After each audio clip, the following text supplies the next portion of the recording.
teman-teman, saya Evangeline Verledi Ati Putri dari kelas 1221 nomor absen 7 akan membawakan seorang penulis novel yang sangat hits kala-kala ini. Hari ini aku akan menceritakan seorang penulis bernama Ratih Kumala. Nah, sebelum itu mari kita tahuin salah satu karyanya Ratih Kumala yang sering dibicarakan oleh orang-orang, yaitu apa? Gadis Kretek. Nah, novelnya karya Ratih Kumala ini diterbitkan pada tahun 2012. Ceritanya menggabungkan kisah cinta, sejarah industri rokok kretek, dan dinamika sosial politik Indonesia. Karena kekuatan ceritanya ini, novel ini kemudian diadaptasikan oleh Netflix menjadi serial Cigarette Girl yang tertranslate menjadi Gadis Kretek pada tahun 2023. Nah itu kita kenalin yuk Ratihnya. Ratih lahir di Jakarta 4 Juni 1980. Sejak kecil dia sering berpindah-pindah kota, dari Palembang hingga ke Solo. Dari situlah dia belajar untuk beradaptasi dengan lingkungan baru dan melihat banyak sudut pandang. Hobinya dia sejak kecil itu membaca dan menulis, yang akhirnya menjadi jalan hidupnya.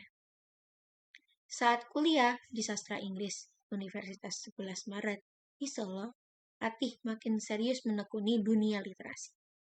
Perjalanan Ratih pun tidak instan.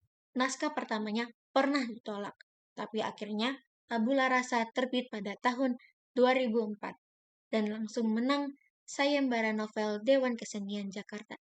Dari situ Ratih aktif di diskusi sastra dan berjuang agar karyanya bisa sampai ke pembaca. Setelah itu, lahirlah karya-karya lain seperti Genesis 2005 dan Larutan Senja 2006. Tapi puncak pencapaian Ratih adalah saat dia menulis Gadis Kretek 2012. Seperti yang aku bilang di awal, novel ini bukan kisah cinta, tapi kisah cinta yang dipadu oleh sejarah industri kretek dengan dinamika sosial politik Indonesia. Ratih melakukan riset yang mendalam untuk novel ini. Wawancara kunjungan ke pabrik, hingga menelusuri arsip sejarah, hingga novel ini masuk nominasi Khatulistiwa Literary Award yang diterjemahkan ke berbagai bahasa. Mimpi besarnya terwujud ketika diadaptasi menjadi serial Netflix berjudul Cigarette Girl, tayang pada 2 November 2023.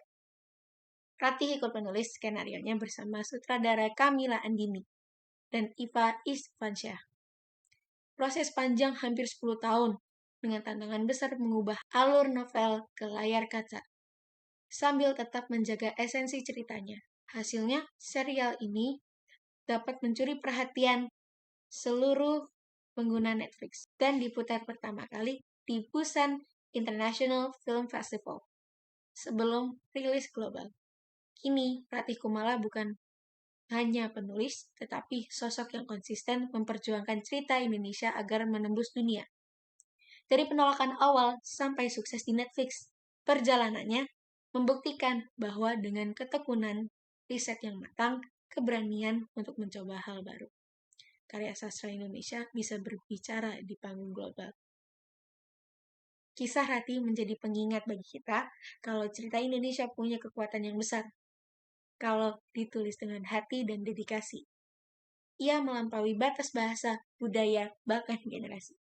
Sekian dari saya, Evangeline Verledi Adi Putri. Terima kasih.